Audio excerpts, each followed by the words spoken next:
বাংলাদেশের সর্বশেষ গুরুত্বপূর্ণ আপডেট সংবাদে আপনাকে স্বাগত। শুরুতেই সংবাদ শিরোনাম, পরে বিস্তারিত। শুরুতেই জানিয়ে দিব, আপা আপা বলে ডাকা সেই তানভীর নিজেই আওয়ামী লীগের হাতে নির্যাতিত আছেন রাজনৈতিক আশ্রয়ে। গতকাল একটি অডিও কল ভাইরাল হয়েছে। সেটিতে শেখ হাসিনাকে আপা আপা বলে ডাকছিলেন বারবার এক ব্যক্তি। তার নাম তানভীর। তিনি আওয়ামী লীগের হাতে নির্যাতিত হয়েই রাজনৈতিক আশ্রয় নিয়েছেন যুক্তরাষ্ট্রে। অথচ সেই তানভীরই শেখ হাসিনার সঙ্গে কথা বলছিলেন। তিনি অডিও কলে জানিয়েছেন তিনি নাকি বাংলাদেশের আওয়ামী লীগের নেতাকর্মীদের দেখভাল করছেন এবং শেখ হাসিনা জানিয়েছেন তিনি খুব শীঘ্রই দেশে ফিরবেন, কারণ শেখ হাসিনা নাকি বাংলাদেশের খুব কাছেই অবস্থান করছেন। এ বিষয়ে গুরুত্বপূর্ণ সংবাদ জানাবো, সঙ্গে থাকুন। এদিকে সংযুক্ত আরব আমিরাতে বাংলাদেশি শিক্ষার্থীদের পক্ষে মিছিল এবং সমাবেশ করার অপরাধে 57 জন বাংলাদেশিকে গ্রেপ্তার এবং যাবজ্জীবন কারাদণ্ড দিয়েছিল সংযুক্ত আরব আমিরাতের সরকার। তাদেরকে অন্তর্বর্তীকালীন সরকার ডক্টর ইউনূস আসার পর ওই দেশের সরকার ক্ষমা করে দিয়েছে। এরই মধ্যে গত কয়েকদিন আগে বেশ কয়েকজন বাংলাদেশি দেশে ফিরেছেন। আবার আজ শুক্রবার 28 জন বাংলাদেশি দেশে ফিরছেন। এদিকে নানা উদ্যোগের পরও অস্থিরতা কাটছে না পোশাক কারখানাগুলোতে। তৈরি পোশাক খাতের অস্থিরতা কিছুতেই কাটছে না।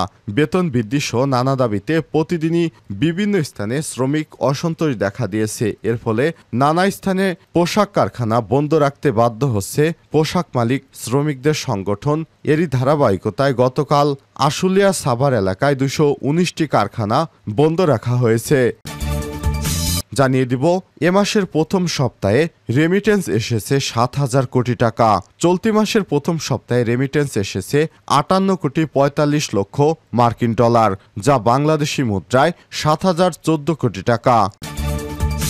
জানিয়ে দিব, সাবেক এমপি নায়েব আলীকে গ্রেপ্তার করা হয়েছে। র্যাব এবং সেনাবাহিনীর যৌথ অভিযানে নাশকতা এবং বিএনপির কার্যালয় ভাঙচুরের পৃথক দুটি মামলায় প্রধান আসামি ঝিনাইদহ 1 শৈলকুপা আসনের আওয়ামী লীগের সাবেক সংসদ সদস্য নায়েব আলী জোয়ারদারকে গ্রেপ্তার করা হয়েছে। এবং সর্বশেষ জানিয়ে দিব, আগে সংস্কার এর পরেই নির্বাচন বললেন উপদেষ্টা রিজওয়ানা। অন্তর্বর্তীকালীন সরকারের উপদেষ্টা রিজওয়ানা হাসান বলেছেন, সংলাপের মাধ্যমে রাজনৈতিক ঐক্য গড়ে সংস্কারের বিষয়ে সুনির্দিষ্ট অঙ্গীকার এবং সংশোধনী এনে তারপরই সরকার নির্বাচনের কথা ভাবছে। বৃহস্পতিবার 12 সেপ্টেম্বর বিকেলে ফরেন সার্ভিস একাডেমিতে উপদেষ্টা পরিষদের বৈঠক প্রসঙ্গে বাংলাদেশিদের সঙ্গে আলাপকালে তিনি সব কথা বলেন। প্রিয় দর্শক, এতক্ষণ শুনছিলেন সংবাদ শিরোনাম, এবারে বিস্তারিত। তবে তার আগে বন্ধুরা, অনুরোধ থাকবে এই সংবাদটিতে একটি লাইক দিন। এই চ্যানেলে আপনি নতুন হয়ে থাকলে আমাদের সংবাদটি দেখতে দেখতে চ্যানেলটি সাবস্ক্রাইব করে রাখুন, যাতে করে বন্ধুরা আমাদের পরবর্তী লেটেস্ট আপডেট সংবাদগুলো সবার আগে আপনার কাছে পৌঁছে যায়। এবারে বিস্তারিত। আপা আপা বলে ডাকা সেই তানভীর নিজেই আওয়ামী লীগের হাতে নির্যাতিত আছেন রাজনৈতিক আশ্রয়ে। সাবেক প্রধানমন্ত্রী শেখ হাসিনার সঙ্গে এক ব্যক্তির কথোপকথনের একটি অডিও ভাইরাল হয়েছে। ওই ব্যক্তির নাম মোহাম্মদ তানভীর কায়সার। জানা গেছে তিনি নিজেই বাংলাদেশ আওয়ামী লীগের হাতে নির্যাতিত দাবি করে যুক্তরাষ্ট্রে আশ্রয়ে রয়েছেন। বৃহস্পতিবার 12 সেপ্টেম্বর ওই অডিও ক্লিপটি সামাজিক যোগাযোগ মাধ্যমে ছড়িয়ে পড়ে। খোঁজ নিয়ে জানা গেছে তানভীর কায়সার 2019 সালের 4 জুন যুক্তরাষ্ট্রের লস অ্যাঞ্জেলস দিয়ে আমেরিকায় ঢোকেন। তিনি ওই সময় ভ্রমণ বিষয়ে যুক্তরাষ্ট্রে প্রবেশ করেন, কিন্তু যুক্তরাষ্ট্রে প্রবেশের পর 2020 সালের 7 মে দেশটিতে রাজনৈতিক আশ্রয়ের আবেদন করেন। 2021 সালের 24 জানুয়ারিতেই তার পাসপোর্টের মেয়াদ শেষ হয়েছে।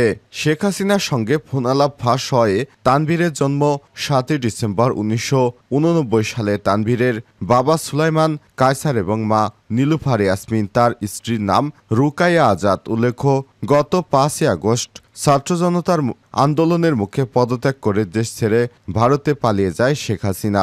এরপর থেকে শেখ হাসিনার সঙ্গে অনেকেই কথা বলেছেন। এসব কথা সামাজিক যোগাযোগ মাধ্যমে ভাইরাল হচ্ছে। তবে অনেকেই বলছেন এই কথোপকথনগুলো শেখ হাসিনা নিজেই ইন্টারনেটে ছড়িয়ে দিচ্ছেন, যাতে করে মিথ্যা আশ্বাস দিয়ে নেতাকর্মীদের চাঙা রাখতে পারেন তিনি। সংযুক্ত আরব আমিরাতে ক্ষমা পাওয়া আরও 28 জন বাংলাদেশি দেশে ফিরছেন শুক্রবার। বৈষম্যবিরোধী ছাত্র আন্দোলনে সংহতি জানিয়ে সংযুক্ত আরব আমিরাতে বিক্ষোভ করে শাস্তি পাওয়া ৫৭ জন বাংলাদেশিকে ক্ষমা করেছে দেশটির সরকার। তাদের মধ্যে প্রথম ধাপের ১৪ জন বাংলাদেশি ইতিমধ্যেই দেশে ফিরেছেন। এছাড়াও দ্বিতীয় ধাপে ২৮ জন বাংলাদেশি শুক্রবার অর্থাৎ আজ ১৩ই সেপ্টেম্বর দুপুর ৩টা ২৫ মিনিটে ইন্ডিগো বিমানযোগে আরব আমিরাত থেকে বাংলাদেশে ফিরবেন বলে জানা গেছে। প্রসঙ্গত গত ৩ সেপ্টেম্বর দণ্ডিত ৫৭ জন প্রবাসী বাংলাদেশিকে ক্ষমা করেছে দেশটির প্রেসিডেন্ট মোহাম্মদ বিন জায়েদ আল নাহিয়ান। সেদিন প্রধান উপদেষ্টার কার্যালয়ে দোষী সাব্যস্ত ৫৭ জন বাংলাদেশিকে সংযুক্ত আরব আমিরাতে প্রেসিডেন্ট মোহাম্মদ জাহিদ আল নাহিয়ান ক্ষমা করেছেন। শীঘ্রই তাদের বাংলাদেশে পাঠানো হবে। সংযুক্ত আরব আমিরাতের সংবাদ মাধ্যম গালফ নিউজের এক প্রতিবেদনে বলা হয়েছে, দেশটির প্রেসিডেন্ট এর নির্দেশের সঙ্গে সঙ্গে সঙ্গতি রেখে attorney general chancellor doctor Samad Al Shamsi সাজা বাস্তবায়ন বন্ধ করার এবং নির্বাসন প্রক্রিয়া শুরুর আদেশ জারি করেছেন। অ্যাটর্নি জেনারেল সংযুক্ত আরব আমিরাতের সব বাসিন্দাদের দেশের আইনকে সম্মান করার জন্য আহ্বান জানিয়ে জোর দিয়ে বলেছেন, মতামত প্রকাশের অধিকার রাষ্ট্র এবং আইনি কাঠামো দ্বারা সুরক্ষিত। এর আগে গত ২০ জুলাই প্রবাসী বাংলাদেশিরা সংযুক্ত আরব আমিরাতে বিক্ষোভ করেন। এরপর ৫৭ জন বাংলাদেশিকে গ্রেপ্তার করে দেশটির আইন শৃঙ্খলা রক্ষাকারী বাহিনীর সদস্যরা। নানা উদ্যোগের পরও অস্থিরতা কাটছে না পোশাক কারখানায়। তৈরি পোশাক খাতের অস্থিরতা সহজেই কাটছে না। বেতন বৃদ্ধি সহ নানা দাবিতে প্রতিদিনই বিভিন্ন স্থানে শ্রমিক অসন্তোষ দেখা দিয়েছে। চলতি অসন্তোষের জেরে গতকাল বৃহস্পতিবার ২৫৭টি পোশাক কারখানা বন্ধ করা হয়েছে। এর মধ্যে সবচেয়ে বেশি অর্থাৎ ২১৯টি কারখানা বন্ধ রয়েছে আশুলিয়া শিল্পাঞ্চলে, বন্ধ বাকি ৩৮টি কারখানা গাজীপুরের। এছাড়াও শ্রমিক বিক্ষোভের মুখে গাজীপুরে একটি ওষুধ কারখানাও বন্ধ ঘোষণা করা হয়েছে। গতকাল বন্ধ থাকা কারখানাগুলোর মধ্যে ৯৪টি কারখানা শ্রম আইনের ১৩/১ ধারায় বন্ধ হয়েছে। নো ওয়ার্ক নো পে অর্থাৎ কাজ নেই তো মজুরি নেই ধারায় বন্ধ হওয়া কারখানাগুলো যতদিন বন্ধ থাকে ততদিন মজুরি পাবে না শ্রমিকেরা। আর বাকি ১৬৩টি কারখানা সাধারণ ছুটি ঘোষণা করা হয়েছে। পোশাক কারখানায় নারী শ্রমিকের তুলনায় পুরুষের বেশি নিয়োগ দিতে হবে প্রধান এ দাবি সহ আরও কিছু দাবিতে ২ সপ্তাহ জুড়ে অসন্তোষ চলছে। পোশাক কারখানায় বেশি রয়েছে এমন শিল্প অঞ্চলগুলোতে সাধারণ পোশাক কারখানায় পুরুষের তুলনায় নারী শ্রমিকের সংখ্যা বেশি। তবে গত কয়েক বছরে নারী শ্রমিকের হার অনেক কমেছে। বর্তমানে আশুলিয়া গাজীপুর ছাড়াও দেশের আরও কোথাও কোথাও শ্রমিক অসন্তোষ নেই।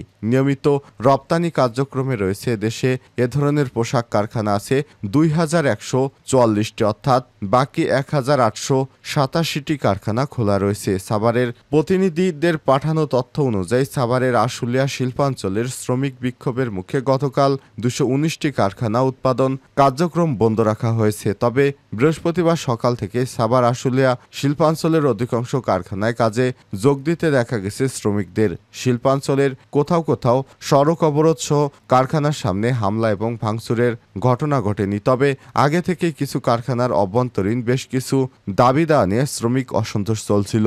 সেসব কারখানার শ্রমিকেরা গতকাল কাজে ফিরেনি। এছাড়াও বেশ কিছু কারখানার শ্রমিকেরা কর্মক্ষেত্রে প্রবেশের পর কর্মবিরতি সহ কারখানায় থেকে বের হয়ে গেলে সব মিলে শিল্পাঞ্চলে ২১৯টি কারখানার উৎপাদন বন্ধ রয়েছে। এর মধ্যে শ্রম আইন ১৩/১ ধারা অনুযায়ী বন্ধ ঘোষণা রয়েছে ৮৬টি কারখানা। আর বাকি ১৩৩টি কারখানায় আজকের জন্য সাধারণ ছুটি ঘোষণা করেছে কর্তৃপক্ষ। সেপ্টেম্বরে প্রথম সপ্তাহে রেমিটেন্স এসেছে ৭,০০০ কোটি টাকা। চলতি মাসের প্রথম সপ্তাহে রেমিটেন্স এসেছে ৫৮,৪৫,০০,০০০ বাংলাদেশি মুদ্রায়, যার পরিমাণ দাঁড়িয়েছে ৭,০১৪ কোটি টাকা।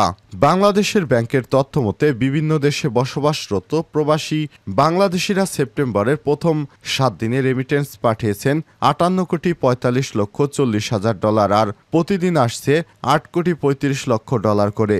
বাংলাদেশ ব্যাংকের প্রতিবেদনে বলা হয়েছে ২০২০ সালের জুলাই মাসের শেষ ইতিহাসে এক মাসে সর্বোচ্চ $260 কোটি রেমিটেন্স এসেছিল। বছর ওয়ারি হিসাব ২০২০-২১ মাসে সর্বোচ্চ $260 কোটি।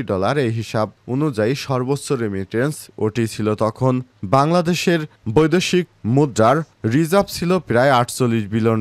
ওই অর্থবছরে মোট রেমিটেন্স আসে 24.78 বিলিয়ন বা 2,478 কোটি ডলার। আর ব্যাংকিং চ্যানেলে চলতি বছরে জুন মাসে এসেছে 254 কোটি ডলার প্রবাসী আয় বাংলাদেশি মুদ্রায়, যার পরিমাণ 29,718 কোটি টাকা। এখন পর্যন্ত এটি দ্বিতীয় সর্বোচ্চ রেমিটেন্স বা প্রবাসী আয়। কেন্দ্রীয় ব্যাংকের তথ্য মতে গত আগস্ট মাসে পুরো সময় দেশে বৈধপথে রেমিটেন্স এসেছে 222 কোটি 2.22 বিলিয়ন ডলার, যা আগের বছরে আগস্ট 2023-এর একই সময়ের চেয়ে 62 কোটি ডলার বেশি। গত বছরে আগস্ট মাসে প্রায় 160 কোটি ডলার রেমিটেন্স এসেছিল।